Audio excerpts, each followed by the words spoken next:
नमस्कार, आप देख रहे हैं SY लाइव न्यूज। थाने में भाड़े के नाम पर करोड़ों की ठगी का बड़ा खुलासा हुआ है। क्राइम ब्रांच यूनिट 5 ने 2 करोड़ 44 लाख रुपए कीमत के 32 चारपहिया वाहन जब्त कर एक शातिर आरोपी को गिरफ्तार किया है। आरोपी लोगों को ज्यादा मासिक किराया देने का लालच देकर गाड़ियां लेता था और फिर उन्हें अन्य जगह गिरवी रखकर फरार हो जाता था। थाने शहर पुलिस की इस बड़ी कार्रवाई से वाहन मालिकों में हड़कंप मच गया है। मामले की जांच जारी है और जब्ती का आंकड़ा बढ़ने की संभावना जताई जा रही है। इस पूरी खबर के लिए हमारे साथ बने रहिए।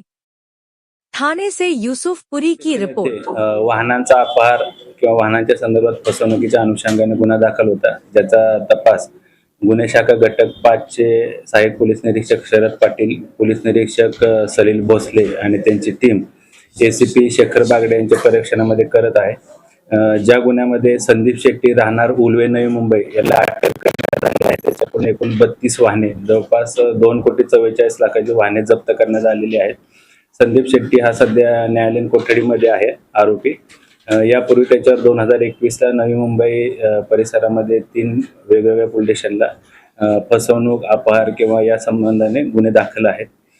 याची मूळच अशी आहे की हा फिर्यादी किंवा जे तक्रारदार आहेत त्यांची वाहनं भाड्यानं देतो किंवा अधिक तुम्हाला भाडं देतो अशी फसवणूक करून त्यांच्याकडून वाहन घ्यायचा। सदरचे वाहन तो इतर इसमांना गहाण ठेवायचा किंवा ते परस्पर त्याची विक्री करून जास्तीचे पैसे स्वतःसाठी किंवा स्वतःच्या फायद्यासाठी घ्यायचा अशी त्याची मूळच आहे।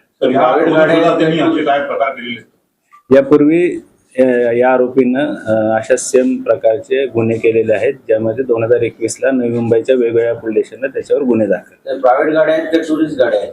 प्रायव्हेट देखील आहेत, टुरिस्ट देखील आहेत। आता सध्या 32 वाहनं जप्त करण्यात आलेली आहेत। यामध्ये अजून वाहनं जप्त होण्याची शक्यता आहे। सदरची वाहनं त्यांना छत्रपती संभाजीनगर, जालना, बीड, उस्मानाबाद, त्याचबरोबर पनवेल, कल्याण, परभणी अशी महाराष्ट्रामध्ये वेगवेगळ्या ठिकाणी वाहनं गहाण ठेवली होती किंवा त्याची परस्पर विक्री केली होती। तर हे संपूर्ण करण्याचं शिक्षण किती आहे आणि त्यासोबत अजून कोणी होते? त्याचं वय आहे 38 वर्ष, राहणारा तो उलवे नवी मुंबईचा आहे। त्याची मोडस ज्यात सांगितल्याप्रमाणे वाहनाच्या संदर्भात फसवणूक करण्याचा आहे। अधिक फायदा किंवा स्वतःच्या आर्थिक फायद्यासाठी हा गुन्हेगार असल्याचे निष्पन्न झाले। अजून वाहन निष्पन्न होण्याची शक्यता आहे। सर, याच्यासोबत अजून काही साथीदार आहेत का? सध्या प्राथमिक तपासामध्ये हा आरोपी निष्पन्न झालाय। त्याचे अजून कोण साथीदार आहेत का त्या अनुषंगाने आम्ही अधिक तपास करत आहोत। सध्या आपल्याला 32 वाहनं जप्त करण्यात आलेली आहेत आणि जवळपास 2,44,00,000 मुद्देमाल जप्त केलेला आहे। अजून त्यानं सदर वाहनाच्या अनुषंगाने कुठल्या इसमांना पैसे दिले आहेत का किंवा सदर वाहनाच्या अनुषंगाने वाहनं गहाण ठेवून किंवा विक्री करून अधिक काय पैसे कमवले आहेत का किंवा स्वतःचा फायदा केला आहे का, त्याचा देखील आम्ही तपास करत आहोत। सर, ही वाहनं कोणकोणती? ठीक आहे।